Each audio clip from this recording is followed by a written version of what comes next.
Hoy queremos recibir en Antena San Luis a Edgardo Hernández Galo, como le decimos sus amigos, abogado, claro, exdiputado local, experto en temas de seguridad con un amplio currículum en este contexto. Vale la pena conversar con él debido a las situaciones que vivimos hoy en San Luis Potosí y en México. Gracias, Galo, por estar aquí. Jesús, un placer estar contigo, buen amigo además, y un placer estar con ustedes. Siempre a tus órdenes, Jesús. Gracias, Galo. A ver, primero te quiero preguntar, México está viviendo un momento, yo no digo que nuevo, es un momento sostenido de putrefacción social. Correcto. El crimen organizado ha ido ganando terreno poco a poco. El caso Teuchitlán volvió a poner el foco de la responsabilidad y la omisión de las autoridades a los tres niveles. Correcto. A nivel municipal, a nivel estatal y a nivel federal. ¿Cuál es tu diagnóstico primario sobre lo que sucede en el ámbito de la seguridad del país hoy, en marzo de 2025? Gracias. Muy complejo. Vamos a tratar de irnos a lo federal, luego aquí a lo local, si me lo permites, Jesús. Y fíjate que tus cuestionamientos precisamente van enfocados a una era generacional en materia de delincuencia organizada. Hay en este momento 3 generaciones de delincuencia. Para que la gente que nos está viendo, nos está escuchando y nos trate de entender qué es lo que pasó, en qué momento evolucionó el crimen, y yo lo he dividido en estas 3 etapas. La primera generación data de los 70s, Jesús, con Pedro Avilés Pérez, que fue en los 70s junto con Alberto Sicilia Falcón y con Jaime Herrera, los primeros narcotraficantes que estuvieron en México, emigrados de Sinaloa. En Tamaulipas era el grupo de Matamoros con Juan Nepomucemo Guerra. Bien, estos narcotraficantes de esta primera generación en los 70s tenían como segundo de a bordo a Miguel Ángel Félix Gallardo, que era un elemento de la policía judicial. El contador de Pedro Avilés era Ernesto Fonseca Carrillo, y andaba un muchacho... Doneto Fonseca. Y andaba un muchacho improvisado, experto en temas de agricultura de la marihuana, que era Rafael Caro Quintero, tenía 16 años. Por eso es muy bonita tu pregunta, muy padre la que me hiciste, porque creo que para que vayamos a entender por qué estamos ahorita lo que está pasando. En los 80s, que después de que abaten a Pedro Avilés en un enfrentamiento, quien toma el control es Miguel Ángel Félix Gallardo, pero en los 80s mandan a 6 agentes de la DEA, entre ellos Enrique Camarena Salazar. Ellos son los que bautizan el nombre del cártel en México. Ahí, por eso era el grupo de narcotraficantes. En los 80s, con la llegada de estos elementos de la DEA, bautizan y señalan el primer nombre de cártel. Y no era el de Sinaloa, era de Guadalajara, porque en los 70s hubo una operación de Estados Unidos, del Departamento de Justicia, que se llamó Operación Cóndor, no sé si te acuerdas, sí, claro, que fue cuando erradicaron plantíos de marihuana y plantíos de amapola únicamente. No había tanto tráfico de cocaína. Eso curiosamente no fueron los colombianos. Los primeros que llevaron el narcotráfico hacia Estados Unidos en Miami fueron cubanos, no fueron colombianos. Fue después cuando Pablo Escobar, con el cártel de Medellín y de Cali, fue viendo la manera de cómo introducía esta sustancia tan lucrativa hacia Estados Unidos. Pero esa es otra parte. Nada más que acotar que la cocaína en un principio fue elaborada y traficada primeramente por cubanos. Entonces acá, cuando Estados Unidos ve que está proliferando mucho en los 70s el narcótico, la marihuana y los plantíos de amapola para llevar la heroína, hacen la Operación Cóndor. Y entonces los repliegan y se van a Guadalajara. Por eso crean el cártel de Guadalajara. Una vez abatido Pedro Avilés, toma el control Miguel Ángel Félix Gallardo, Doneto Fonseca y Caro Quintero. Ahí comienza exponencialmente el tráfico de marihuana hacia Estados Unidos, porque tenía una peculiaridad. Rafael Caro Quintero sabía plantarla sin semilla, marihuana sin semilla, por miles de hectáreas. Entonces la DEA, los elementos de la DEA ya traían bajo la lupa este cártel de Guadalajara, pero hacen alianza Miguel Ángel Félix Gallardo, Rafael Caro Quintero, con Alberto Sicilia Falconi, que es quien les presenta a Pablo Escobar y comienza el tráfico de cocaína. Exponencialmente hablamos que eran 60 toneladas por mes las que se enviaban a Estados Unidos. Esto es bien importante para quien nos esté escuchando, nos está viendo, porque ahorita vemos dónde contestar tu pregunta, ¿qué está pasando con los cárteles? Porque esa es de la tercera generación. Aquí comienza la segunda generación con este cártel de Guadalajara, pero ya comenzaba también otros personajes a asomar la cabeza, como era Joaquín Guzmán Loera, el Mayo Zambada, los hermanos Arellano Félix, que eran los lugartenientes de muchos estados, los Beltrán Leiva, los Carrillo Fuentes, Carrillo Fuentes, el Azul, Juan José Esparragosa Moreno, que también era judicial, que también fue policía, así es, y otro que transportaba estupefacientes era Juan Ramón Mata Ballesteros, que era un hondureño. Y Juan Ramón Mata Ballesteros tenía un pupilo que se llamaba Amado Carrillo Fuentes, que a la postre fue también el cártel de Juárez. Y también Alberto Villarreal, Alberto, el zorro de Ojinaga, Alberto Acosta Villarreal.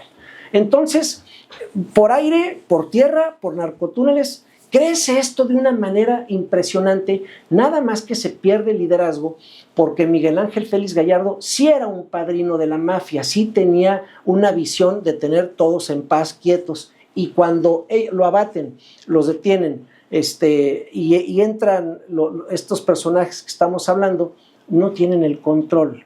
Cuando de estos agentes de la DEA que se dan a la tarea y se dan cuenta de todo lo que estaban sembrando en México y detienen a Kiki Camarena, que era uno de los agentes de la DEA, y que gracias a que Kiki Camarena lo matan, detienen a Miguel Ángel Félix Gallardo, a Rafael Caro Quintero y a Doneto Fonseca Carrillo por un tema que ahorita no quiero acotar, que es la CIA, que tenía mucho que ver financiando la contra de Nicaragua con los antisandinistas, y que la CIA patrocinaba vuelos de cocaína, de armas, de dinero para financiar esa contra, y la CIA lo sabía, y hay elementos de la DEA, de la propia CIA, que dicen cómo había un contubernio, y estaba Enrique Álvarez del Castillo como gobernador en Jalisco, estaba Sergio García Ramírez como procurador general de la República, Manuel Bartlett como secretario de Gobernación, en fin, había toda una colusión, pero el error fue haber secuestrado, torturado y ejecutado a Enrique Camarena. Así sí es, porque eso da pauta a que Ronald Reagan, estaba Miguel de la Madrid como presidente, Juan José Arevalo Gardoqui como comandante, como secretario de la Defensa, que dicen que todos estaban en ese tinglado de corrupción porque daban protección. La Dirección Federal de Seguridad, que era una policía dependiente de la Secretaría de Gobernación, le daba policía política, la policía política, así es. Ahí estuvo Miguel Nazararo, Javier García Paniagua, el gran caballero Fernando Gutiérrez Barrios, sí, de Veracruz, José Antonio Zorrilla Pérez, muchos exdirectores de la... Que José Antonio Zorrilla fue a quien finalmente le acusaron y sentenciaron por el crimen de Buendía. Buendía Telles Girón, sí, es correcto, así es. Un periodista muy famoso. El periodista, sí, Manuel Buendía Telles Girón, es correcto, Jesús. Esto lo ocasiona un conflicto tenso entre las dos naciones, y tan es así que desaparecen la DFS, la Dirección Federal de Seguridad, y crean el CISEN. Bajo estos parámetros, la falta de liderazgo, ya detenidos Ernesto Fonseca, Rafael Caro Quintero y Miguel Ángel Félix Gallardo, a la postre, ¿quién toma el control?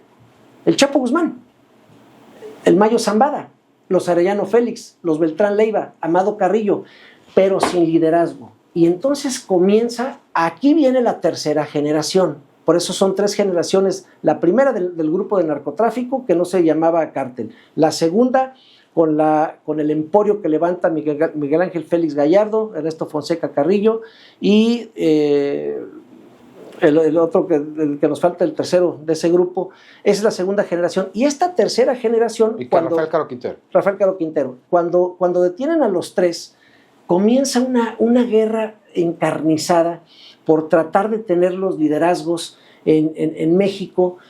Incluso acuérdate que la cabeza de la esposa de Héctor El Güero Palma se la mandaron los Beltrán Leiva, entonces, los Arellano Félix, Benjamín, que eran muy violentos. Entonces eran unas guerras tremendas, pero entonces viene ya una tercera generación, que es la que comienza a partir del 2006-2007, cuando Ciel Cárdenas Guillén recluta a los ex GAFES, Grupo Armado de Fuerzas Especiales, Arturo Guzmán de Sena, El Asca, los hermanos Treviño, que fueron ahorita precisamente... Que son de los que expulsó al gobierno de México y entregó a Estados Unidos. Desde luego que entregó. Ahí comienza esta otra generación, pero con un plus criminal, que le agregan el secuestro, le agregan el cobro de piso, le agregan la extorsión, cosa que no tenían ni la primera ni la segunda generación. Únicamente eran cárteles en venta y transporte de droga, nada más. Pero con esta creación de este grupo de los Zetas, y que ven que es muy lucrativo y que son muy crueles, se refuerza también el cártel de Sinaloa, se refuerza también la familia michoacana, se refuerza el cártel de Tijuana, el de Tamaulipas, y entonces comienza ya una era tremenda, que es la que ya nos tocó vivir, incluso operar. Cuando estuvimos aquí en San Luis Potosí, al frente de PGR en el 2010, 11, 12, junto con el general Gutiérrez, pues nos tocó abatir ese fenómeno, ese brote que fue en todo México, y que bueno, logramos establecer el orden en San Luis Potosí, pero fue nacional, eso ya me tocó a mí vivir. Y ahora esta generación, hay tres grupos también de cárteles, son transnacionales, regionales y facciones. Transnacionales únicamente son Cártel de Jalisco Nueva Generación y Sinaloa. El Cártel de Jalisco con el lugarteniente que es el Mencho, y el de Sinaloa, que son ahora los Mayos contra los Chapitos. Esos son transnacionales, pero regionales sí subsisten, el cártel de Tijuana, el de los Beltrán Leiva, el de los Zetas, son 6 o 7 cárteles fuertes, y facciones hay como 50, Jesús, en todo el país. Bueno, en Guerrero creo que hay 7 cárteles. O más, porque y luego de ellos se difuminan y son otros chiquitos y células, y es decir, en números, cerrando números, hablamos que hay quizá unos 200,000 miembros adheridos a los cárteles, y como 500,000 homicidios en todo México a raíz del 2008 a la fecha. Eso es el panorama ahorita que tenemos en la Federación real. Pueden checarlo, pueden googlearlo, porque bueno, yo estoy muy al día de esto porque lo he vivido, lo he trabajado, me gusta el tema, me encanta. Ahora vámonos a lo local. Mira, como para que la gente nos entienda, la federación, ¿cuál es la federación? Su papel dentro de la República Mexicana, Sí. Concretamente en San Luis Potosí, y a qué le corresponde al Estado. Al Estado, desde la Policía Municipal y la Policía Estatal, ellos tienen que ver, que inhibir los delitos del orden patrimonial. ¿Cuáles son los delitos del orden de carácter patrimonial? Robo a casa habitación, robo de vehículos, robo a transeúnte, robo a comercio, en fin, todo lo que por ser ciudadanos nosotros podemos ser susceptibles a que nos pase aquí afuera en nuestro establecimiento, en la parada del camión, en nuestra casa habitación, que nos roban. Y hay también delitos como es el homicidio culposo, el homicidio doloso, perpetrado a lo mejor por algún arma de fuego, y eso básicamente tiene que tener en cuenta el Estado. Hay delitos federales como son delincuencia organizada, homicidios con armas de uso exclusivo del ejército, tráfico y trasiego de gasolina, que es el huachicol, tráfico de armas, tráfico de indocumentados, que eso es muy lucrativo, Jesús. Sí. Es uno de los delitos más lucrativos que hay, más que la droga, aunque no lo creas. Y es una cosa muy silenciosa, y que San Luis, por su situación geográfica, es muy vulnerable a que pasen este tipo de delitos. Entonces, Y también por la geografía, ¿no? Sí, las por regiones. la geografía. Hay gente, y de verdad, hay gente que ha vivido aquí en la capital toda su vida y jamás ha ido a la Huasteca, por ejemplo. Es correcto. Y solo ha pasado por el altiplano en la carretera. Así es, así es, así es. Y hay bandas exclusivamente que perpetran el tráfico de indocumentados y está a la luz de las autoridades, pero es de la Federación. Entonces, fíjate, se pone aquí interesante, porque es cuando la gente dice, bueno, ¿y qué le corresponde al Estado y qué le corresponde a la Federación en un revoltijo que tenemos de delitos que ya la gente está harta? Bueno, la falta de perfiles, Jesús. El hecho de que nombren un secretario desde hace 3 sexenios y venga a dar continuidad y a sentarse únicamente a administrar algo que no sabe, ese es el primer error, Jesús. Ese es el primer error. Tu secretario tienes que sentarte y tienes que tener primero un diagnóstico integral. Tienes que tener prioridad de acciones, tienes que tener tus estrategias y tienes que tener tus metas a corto plazo. Tienes que saber necesariamente algo de criminología. Tuviste que haber participado en la calle como operativo necesariamente, de verdad, porque son cargos que ahora ya son políticos. Los secretarios ya hablan como políticos, andan en reuniones, andan en eventos públicos. ¿Qué tiene que hacer un secretario de seguridad dando cara y autógrafos? Tiene que estar como líder de su gente a la que representa, Jesús. Cuando se puso aquí la cosa en el 2010-11 tan tremenda en San Luis, que se metieron con el tejido social, nosotros, ejército a cargo del general Arturo Gutiérrez, cuando era el gran general, Sí. y un servidor al frente de PGR, sin la necesidad de la policía estatal, que estaba precisamente Enrique Galindo como secretario, estaba Manelich Castillo como comisario de la Policía Federal y mi policía, que era la AFI. Ni la necesitamos, de verdad, Jesús, no por la tropa, porque a veces dicen la policía es muy mala. Insisto, no es la tropa. La tropa es tan buena o tan mala como tú quieres que sea, porque ellos se disciplinan y siguen una línea. Pero no es mala. Esta misma policía, que puede ser muy corrupta, muy tremenda, muy de recreo, puede ser la más eficaz. ¿Por qué? Porque es la que anda en la calle, pero si desde arriba no hay una directriz, no hay cero tolerancia, no hay cero impunidad, van a hacer lo que quieran. Entonces eso depende de los perfiles. Tú, en tus noticieros, que por cierto te sigo diario, Gracias. pues veo la dinámica que tienes. ¿Por qué? Porque eres un gran líder y no te estoy dando coba, lo eres. Así es. Lo veo y digo, no, Jesús tiene un control. Si pone un improvisado, ¿qué va a pasar de un programa? Pues no va a haber orden. Bueno, es lo mismo en una empresa, en una institución tan seria como es seguridad pública, como son procuraciones de justicia. El perfil tiene que contar mucho y tiene que tener ese liderazgo. Entonces, en San Luis Potosí, a lo largo de estos sexenios, ya han puesto cargos al secretario donde recae toda esa responsabilidad en gente que no tiene experiencia, no la tiene, y tampoco los segundos y los terceros que van a recibir esas órdenes van a oler que no hay ese liderazgo y va a comenzar ese recreo.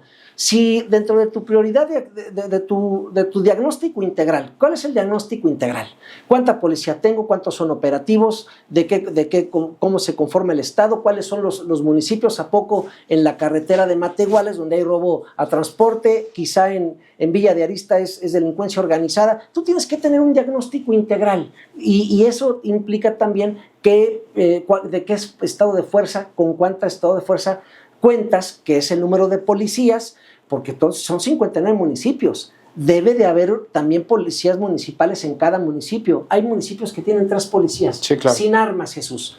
Entonces, sí tiene que ver las políticas públicas en materia de seguridad por parte de los secretarios, pero si no le saben, si únicamente salen a dar cifras alegres, entrevistas y todo bien, contrarrestando las cifras alegres para que mediáticamente sea foco, eso no va a dar resultado. Si dentro de tu diagnóstico y después tus prioridades que tienes que tener y luego tus estrategias y luego tus metas a corto plazo, a ver, si en Villa de Arista hay delincuencia organizada, pues ya me estoy tardando en sentarme con el delegado de la Fiscalía de la República, que no sirve para nada desde hace mucho tiempo. No sabemos que existe. Es una omisión criminal. Correcto.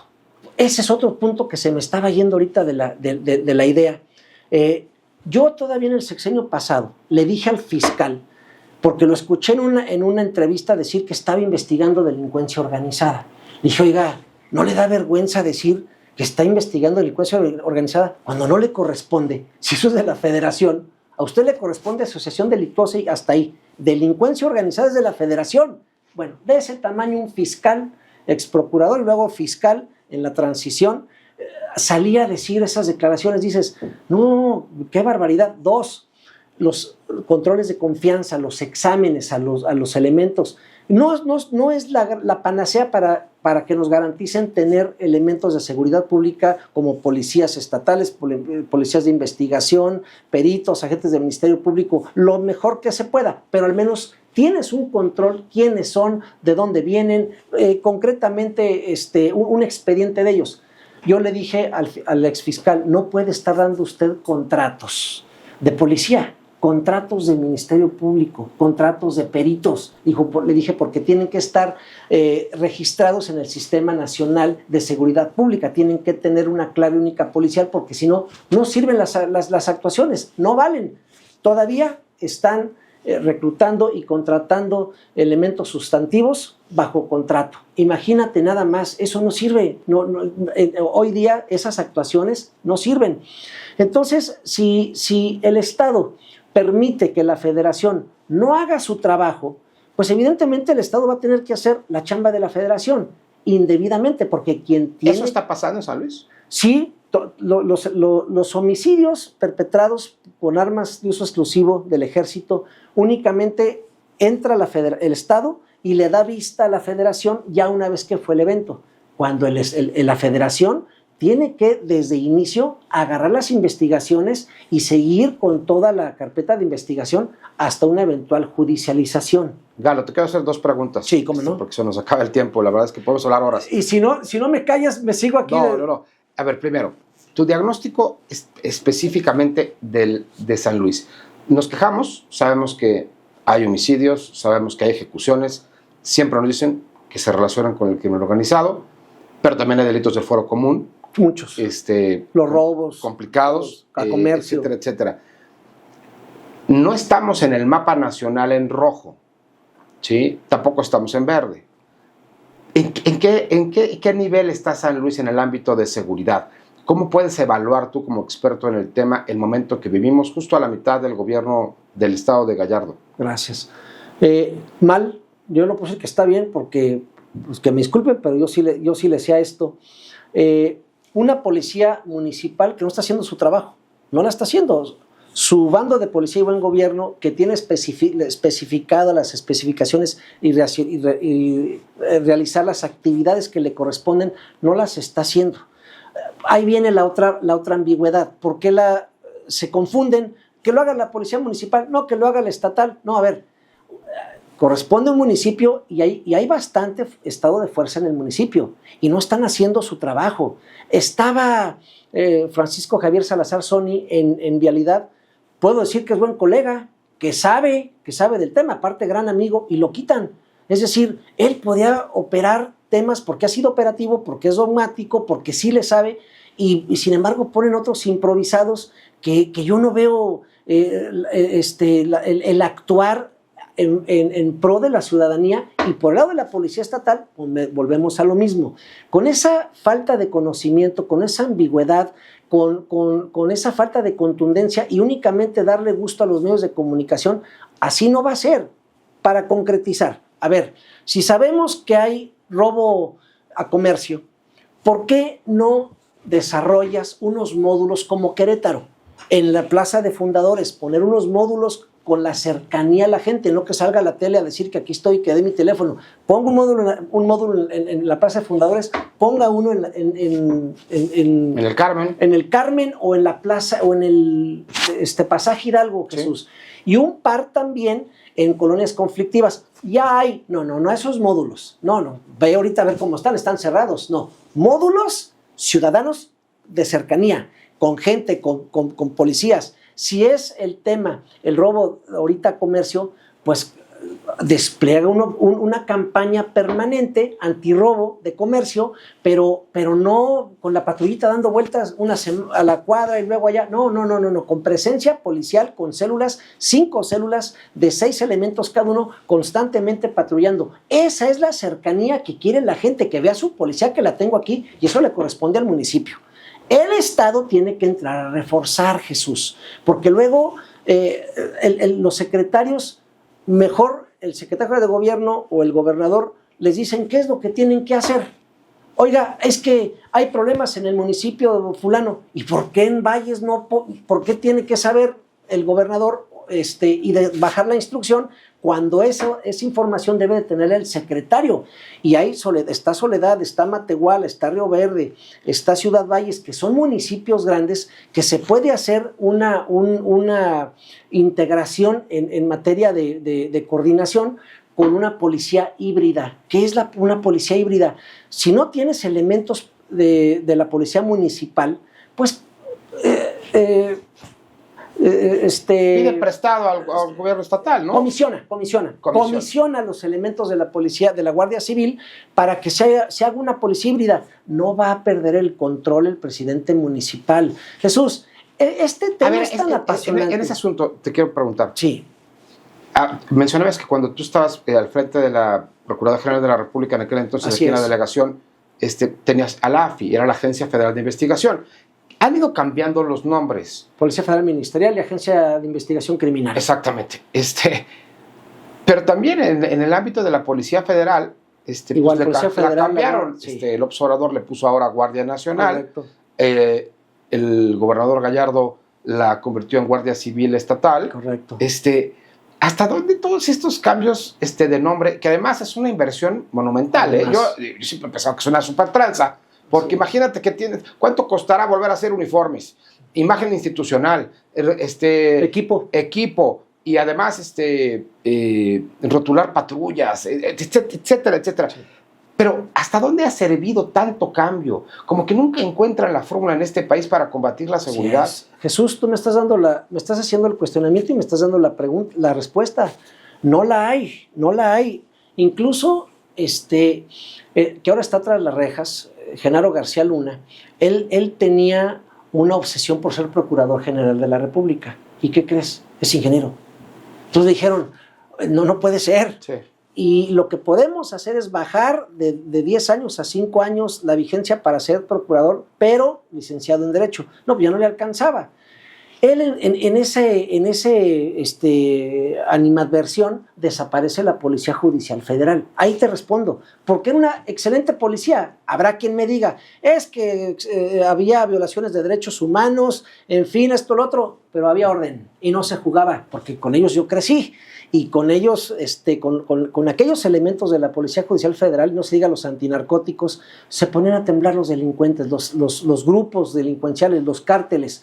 Desarticulan la Policía Judicial Federal, crean la Policía Federal, muchos de la PGR emigran a la Policía Federal, pero ahí se va inhibiendo y va agarrando fuerza entonces la delincuencia organizada en el ámbito federal y después a nivel nacional.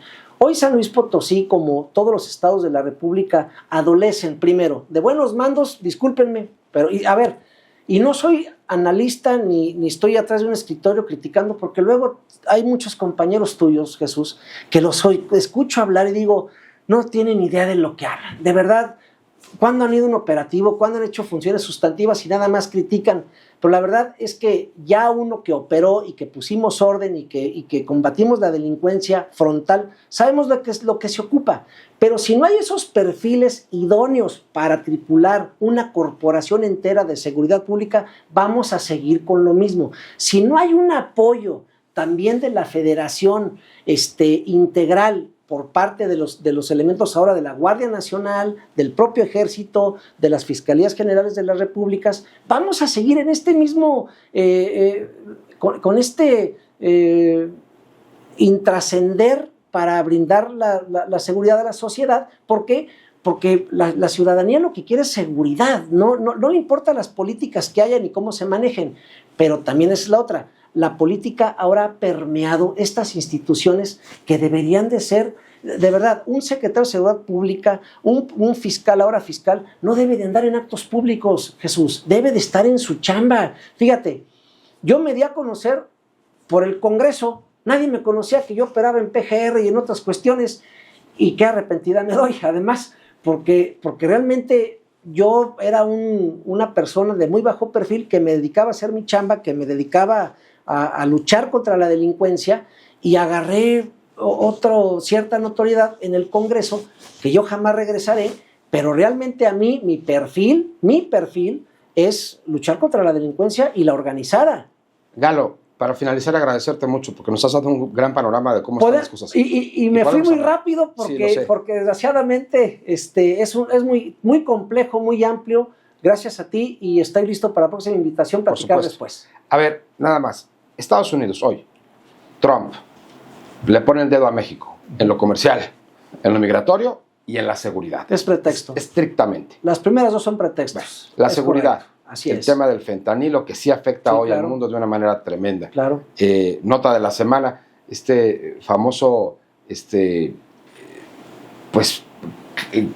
comentarista de su propio programa El Precio de la Historia, seguramente todo el mundo lo conoce, sí, ¿no? Sí. El famoso Rick, acaba de morir su hijo por fentanilo. Una figura muy importante de la televisión, de History Channel. Lo que quiero decir es, en Estados Unidos hay una crisis de consumo de droga. Sí, correcto. Con el asunto del fentanilo. Correcto. Y Trump se dio cuenta que afectaba su mercado electoral. Correcto. ¿Sí? La gente que tiene menos condiciones de la franja central. En ese momento dice, México tiene que regularse de una manera totalmente diferente. Hacías referencia hace rato a Caro Quintero, que acaba de ser entregado a las autoridades sin proceso de extradición formal, junto con otros más de 30 capos de diferentes momentos de la historia del narcotráfico mexicano, incluyendo los ex líderes de los Zetas, ¿no? Correcto. El Z40 y el Z42. El hermano del Señor de los Cielos, el Viceroy, también fue entregado. Correcto. A lo que voy es, el COS. En que en este momento Estados Unidos está haciendo toda esta presión. ¿Tú crees, por lo que conoces, por cómo ves que ha reaccionado el Estado mexicano, el gobierno de Sheinbaum, crees que vaya a haber una pacificación del país? Ayer yo estaba viendo justamente que estaban pidiendo pena de muerte para Caro Quintero, ¿no? Y que se iba a empezar a generar el proceso por el caso Kiki Camarena que también mencionaste hace rato. Así es. Pero ¿le alcanzará a Trump el tentáculo? Ya tenemos 29 destructores apostados en áreas internacionales, pero del lado de la frontera de México tenemos espías digitales sobrevolando todo el país desde hace mucho tiempo. Estados Unidos es el factor final para pensar con esperanza que pueda haber una suerte de pacificación de México en los próximos años. Es la pregunta final. Sí, ya rápidamente para concluir. Sí, Jesús, este mensaje oculto de no me estás entendiendo, Claudia, el mensaje que te estoy dando. Los aranceles y el fentanilo son los pretextos idóneos para que Claudia Sheinbaum se dé cuenta que le está diciendo, desde hace tiempo, había en los 2000, yo recuerdo el avión Citation. El avión Citation tenía hasta jacuzzi. Yo nunca lo conocí, algunos compañeros sí, porque siempre han sobrevolado todo el territorio mexicano. Citation, acuérdate. Y entonces, la información que aparte compartíamos, porque yo alguna vez estuve certificado también por la DEA, compartíamos en México, en la División Antinarcóticos, ellos entraban y se paseaban en las oficinas del Monumento a la Revolución de Plaza de la República como en su casa. ¿A qué voy? La información que siempre ha tenido Estados Unidos con México, concretamente con la DEA y la PGR, ha sido por años. Desde luego que saben que si manden 10,000, 12,000 soldados a la frontera con Estados Unidos para evitar el trasiego de drogas, así manden 20,000, va a seguir pasando. El mensaje es, a ver, Claudia Sheinbaum, sabemos que tu putrefacción la tienes dentro de tu gobierno y sabemos que la colusión para que la delincuencia organizada haya crecido exponencialmente con esta tercera generación de cárteles es porque tu gobierno los ha acompañado. Entonces, Claudia Sheinbaum es bien sencillo para responderte y de alcanzar y poder entender que puede haber esa pacificación de México con Estados Unidos con el tema de las drogas es limpia por dentro toda tu casa, porque el enemigo no lo tienes afuera, ese es el fin, lo tienes de dentro, de los políticos, las narcocampañas, los narcopolíticos, todo lo que tiene que ver con la delincuencia organizada y que la delincuencia organizada ha financiado. Jesús, ¿te imaginas todo lo que están despotricando y cantando los 29 capos que fueron puestos a disposición de Estados Unidos en diferentes cárceles? Empezando con el Mayo. Empezando con Genaro García Luna. Bueno, sí. Después con el Chapo Guzmán, con el Mayo, que ahorita está haciendo unos intercambios de información para garantizar su seguridad y su vida. Imagínate todas las narconóminas que vienen. Pues Sheinbaum no va a tener otra, ¿eh? No va a tener otra, y qué bueno que su canciller vaya en avanzada y le diga: jefa, ¿qué cree? Pues, y quién sabe si aparezca su nombre embarrado, no sabemos. El tema es que esta gran colusión, este mercado exponencialmente que es México en tocante al narcotráfico, auspiciado por muchos gobiernos, lo sabe Estados Unidos, y Claudia Sheinbaum, si quiere dar un manazo a la mesa, tratar de salvarse ella y tratar de caminar un poquito en coordinación con Estados Unidos, va a tener que poner orden desde dentro del gobierno, Jesús. Pues esta es la voz del experto, el maestro Galo. Gracias por venir con nosotros, Galo. Gracias, Jesús. Que estés muy bien. Un placer estar con ustedes. Como siempre, con ustedes en Antena San Luis.